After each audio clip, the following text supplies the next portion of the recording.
We're starting the show with breaking news that's coming in as we speak. NDTV has unmasked the masked man at the center of the Dharmasthala controversy. The image that you see, viewers, is of the masked man. He's been arrested and that's the first picture that we are putting out that NDTV has been able to access of the masked man who's at the center of the entire Dharmasthala controversy. Now, he's the complainant and his complaint is at the center of the entire investigation, the probe and the political controversy that has erupted in Karnataka. And now there's fresh revelations coming in that the complainant may have committed perjury. What he said may not actually be factual with regard to the Dharmasthala allegations that have been made. Let's connect with my colleague Deepak Bopanna for more on this. Now, Deepak, this is a massive twist as far as the entire Dharmasthala case is concerned. The big political undertones that this case has taken.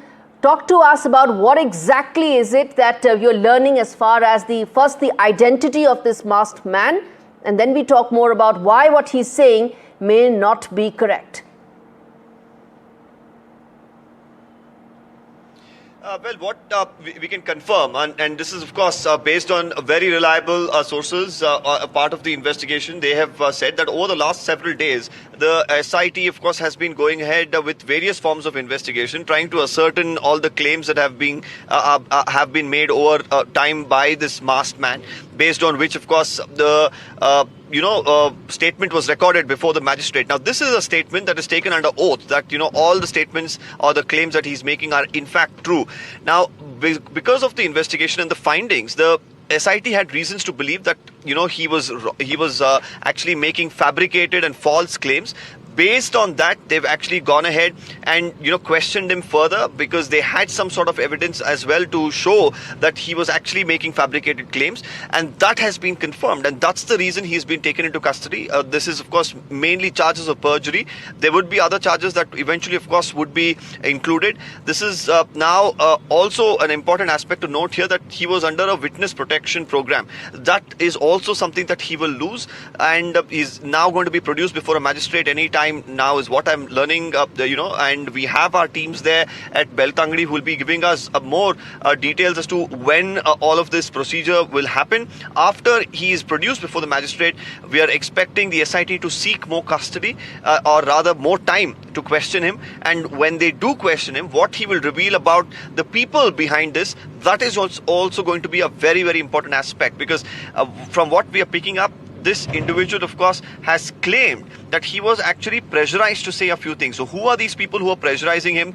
This is also going to form a very, very important part of the investigation. Absolutely, Deepak. Who pressurized him? And more importantly, who stands to gain with these claims which may be false, is what the SIT is claiming. Stay with us, Deepak, because I want to walk our viewers through what exactly this entire controversy is all about. Get some reactions going. And Deepak, I come back to you for more perspective on this. Now, viewers, Dharmasthala mass burial case has taken a major and a very unexpected turn, with the police now arresting the complainant who had alleged mass rapes and murders that had taken place in the temple town in Karnataka. Now, the complainant wore a mask thus far to hide his identity from the public. He has been named for the first time Chinnayya, alias Chenna.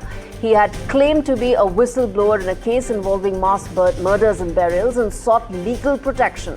He was questioned for several hours by the SIT over these claims and taken into custody after his claims turned out to be false and fabricated. That's what the officials are telling us. And in the complaint, the worker alleged that he had, remember, he's a former sanitation worker who had made these claims, and he said that he was forced to bury numerous bodies, including those of women and minors, some of which bore signs of sexual assault. He had also recorded a statement before a magistrate and pointed investigators to forested sites along the Netriveti river where these excavations have been carried out. There are 10-15 pits that have actually been dug out. Skeletal remains were recovered at 2 sites, though forensic confirmation is awaited. Now, complainant is a former sanitation worker. He claimed to have worked in Dharmasthala between 1995 and 2014 and was questioned by the SIT. And the SIT chief, Pranab Mohanty, and his team were questioning him till late Friday night. Officials said the arrest followed inconsistencies in his statements and documents, and he was also taken for a medical examination after that very lengthy investigation that took place.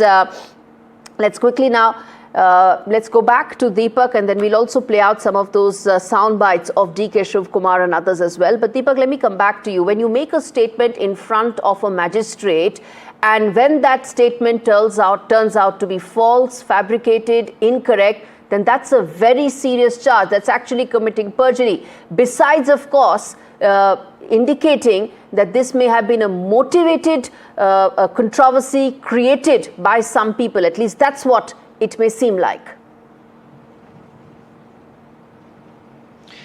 Yes, the most important aspect here is who actually made him come up with these claims, because there have been accounts of a person who was known to this masked man, who apparently was also his colleague while they were working at Dharmasthala, who had a couple of days ago from Mandya had claimed that the claims of this individual, the Chinnayya, were all false and fabricated. Now, the SIT, of course, had their own investigations that they were carrying out into these claims. Now they have found out that there were a lot of false claims, and especially making these claims under oath in front of a magistrate, and then if they turn out to be false, then that's an immediate ground for arrest, and that's exactly what has happened. But who actually forced him, coerced him, or whether there were any other people who are working alongside him to actually do all of this, that is of course going to be a very, very important aspect, because at the end of it, this was a concentrated and a very deep attempt at maligning the name of the institution, the people who are behind the institution, the administration, and so on. So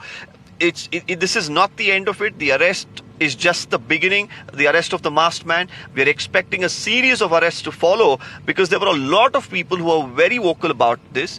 There were a lot of people who are actually bringing this individual Chinnayya to the police station, back and forth, assisting, in every manner as far as his movement, his speech, or wherever he would go, there would be a couple of people with him. So whether they will all come under fire in the days to come, that is the bigger question now. Indeed.